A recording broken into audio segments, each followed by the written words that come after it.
Like करें, उसके बाद सब्सक्राइब करें और बेल आइकन को दबाएं ताकि हमारे वीडियोस आप तक सबसे पहले पहुंचे।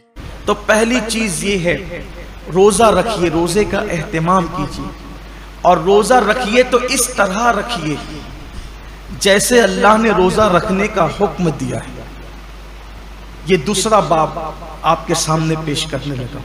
पहले तो रोजा रखिए, अब जो रोजा रखते हैं उनके लिए इस तरह रखिए जैसे अल्लाह ने रखने का हुक्म दिया। अब अल्लाह ने रोजा रखने का हुक्म कैसे दिया? हदीस पाक में आता है कि अल्लाह के रसूल सल्लल्लाहु अलैहि वसल्लम फरमाते हैं कि बाज रोजेदार ऐसे होते हैं जिनको रोजे में भूख और प्यास के सिवा कुछ नसीब नहीं होता। यानी सिर्फ वो भूखे और प्यासे रहते हैं, बस उनको कुछ मिलना नहीं है। वजह इसलिए कि उन्होंने जो हलाल खाना था, तवज्जो करना, जो हलाल खाना था, जैसे खाना हलाल है ना, पानी भी हलाल है, मगरिब बाद तो खा सकते हैं ना, वो तो हलाल ही है। सुबह सादिक से पहले खा सकते हैं, हलाल ही है। लेकिन रोजा रखने की नियत करने की वजह से वो हराम हो गया तो रुक गए खाने पीने से। लेकिन जिस खाना जो हलाल था रोजे से पहले और रोजे के बाद, वो रोजे की हालत में तो हम रुक गए खाने पीने से, फ्रिज भरी हुई है फलों से, रुक गए हैं, किचन भरा हुआ है खाने से, रुक गए हैं। मगर गाली तो हमेशा हराम है। क्या रोजे में लोग गाली से भी रुके? पाप की नजर किसी औरत पे उठाना ये तो हमेशा हराम है। क्या आंखों को भी लोगों ने कंट्रोल किया? नमाज तर्क करना ये हमेशा हराम है। नमाज को छोड़ देना ये हमेशा हराम है। क्या लोग रोजे की हालत में नमाज के पाबंद हुए? बेशुमार रोजेदार हैं जो नींद से उठते हैं, बिस्तर पे सहरी खाते हैं, वहीं सो जाते हैं। ये कौन सा रोजा है जिसमें कोई नमाज ही नहीं? ये कौन सा रोजा? रोजे के मुतालिक मेरे आका सल्लल्लाहु अलैहि वसल्लम के फरमान का मफहूम है, रोजा वो है सही माना में। कौन सा रोजा? जो आंख का भी रोजा हो, जो जबान का भी रोजा हो, जो कान का भी रोजा हो, जो हाथ का भी रोजा हो, जो पैर का भी रोजा हो। आंख का रोजा यह है कि जिन चीजों को अल्लाह ने हराम कर दिया, रोजे की हालत में उन्हें ना देखो। यहां तो रोजे में लोग गेम खेलते बैठे हुए, देख लीजिए, टाइम पास कर रहे हैं। क्यों भाई गेम खेलते हो? तस्बीह क्यों नहीं पढ़ सकते?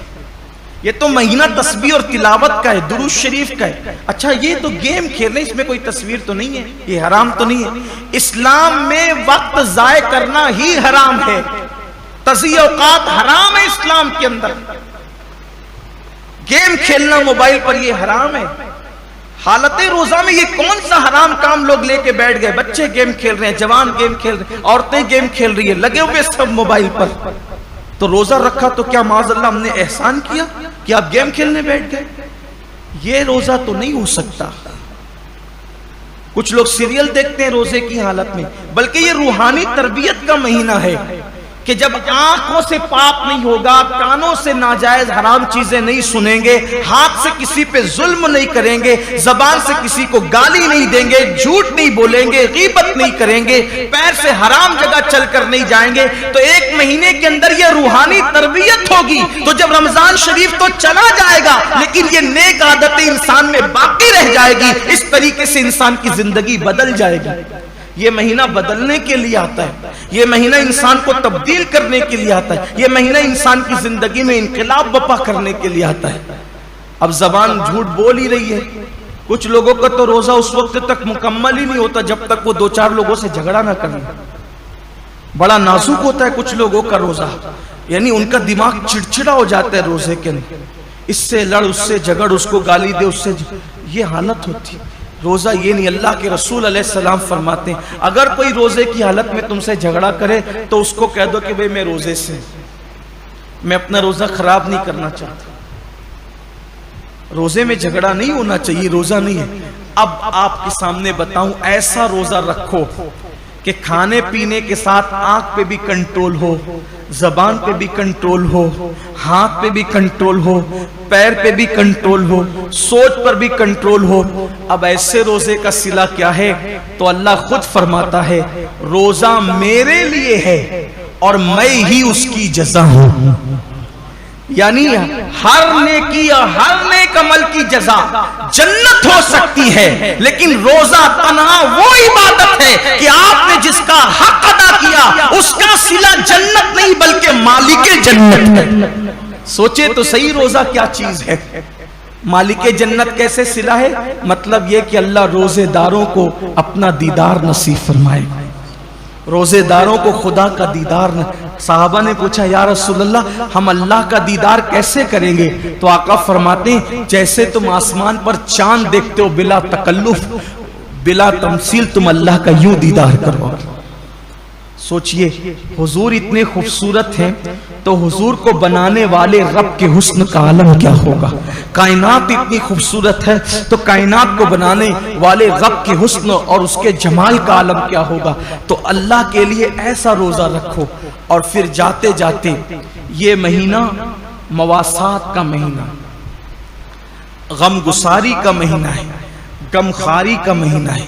मवासात का मतलब, गमगुसारी का मतलब, गमखारी का मतलब एक दूसरे का ख्याल रखो, एक दूसरे का ख्याल रखो, नुमाइशी तौर पर नहीं, हकीकी तौर पर। एक दूसरे का ख्याल रखने का मतलब, अगर कोई हाजतमंद नजर आए उसकी हाजत को पूरा करो, कोई तकलीफ में नजर आए उसकी तकलीफ को पूरा करो।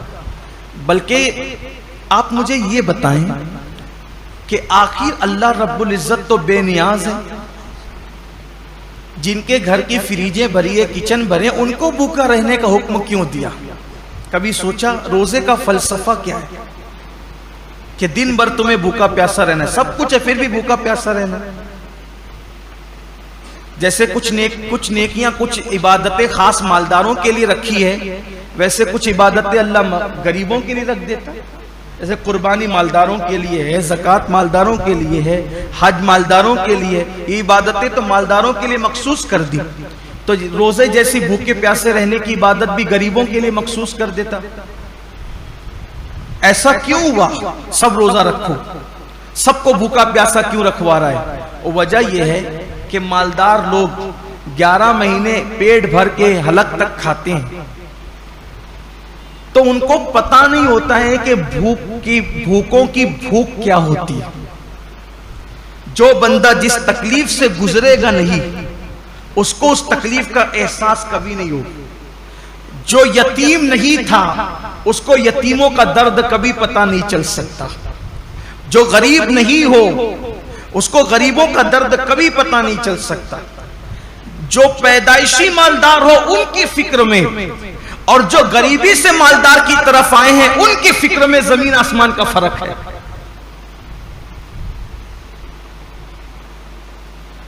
एक मर्तबा का वाकया है कि कुछ गरीब काफिले गुजर रहे थे मालदारों की बस्ती से। कुछ गरीबों के काफिले गुजर रहे थे मालदारों की बस्ती से, तो वो नीचे की पड़ी हुई रोटियां उठा उठा करके खा रहे थे। तो मालदारों के बच्चों ने उनको देखा तो अपने बाप से पूछा कि ये लोग नीचे की रोटी पड़ी हुई क्यों उठा के खाते हैं? तो बाप ने जवाब दिया, बेटे इनको रोटी नहीं मिली इसलिए ये रोटी उठा के खाते। तो कहा, अब्बा इनको रोटी नहीं मिले तो इन्हें चाहिए था कि दुकान से केक खरीद लेते। अब उस बच्चे को क्या पता कि जिन्हें रोटी नसीब नहीं वो केक कहां से खरीदेंगे, लेकिन उसकी सोच थी चूंकि वो मालदार घर में पैदा है। तो जो गुर्बत, इसीलिए अल्लाह ने अपने महबूब सल्लल्लाहु अलैहि वसल्लम को यतीम पैदा फरमाया। इसीलिए अल्लाह ने अपने महबूब सल्लल्लाहु अलैहि वसल्लम की परवरिश गरीब घर में फरमाई। क्यों? कि महबूब को ऐसी गुर्बत से गुजारो और ऐसी यतीमी से गुजारो, क्योंकि जो गरीबों का मावा और यतीमों का मलजा बनाकर भेजा गया हो, जब तक इस मंजिल से गुजरेंगे नहीं तो वो हकीकी दर्द का एहसास जो एक गरीब को गुर्बत की वजह से हो सकता है, एक यतीम को यतीमी की वजह से हो। इसीलिए तो अल्लाह के रसूल अलैहिस्सलाम यतीमों को देखते थे तो आंखों में आंसू आ जाते थे। क्यों? इसलिए कि हुजूर खुद यतीमी से गुजरे थे, वो दुर्रे यतीम थे। आका फरमाते मैं उस माँ का बेटा हूं कि मेरी माँ धूप में सूखा हुआ गोश्त खा करके जिंदगी गुजारती, और मेरी माँ को मैंने सूखे टुकड़े खाते हुए देखा। अल्लाह के रसूल अलैहिस्सलाम ये फरमाते। तो ये रोजे जो रखाए जाते हैं 1 महीने तक, उसकी बहुत सारी हिकमतों में से एक हिकमत ये भी है, 11 महीने तक पेट भरकर खाने वालों जरा 1 महीने भूखे रहकर देखो कि दुनिया के अंदर जो कौम रोटी के टुकड़े को तरस रही है, आखिर भूख किस चीज का नाम है, ताकि उनकी भूख का तुम्हें एहसास हो।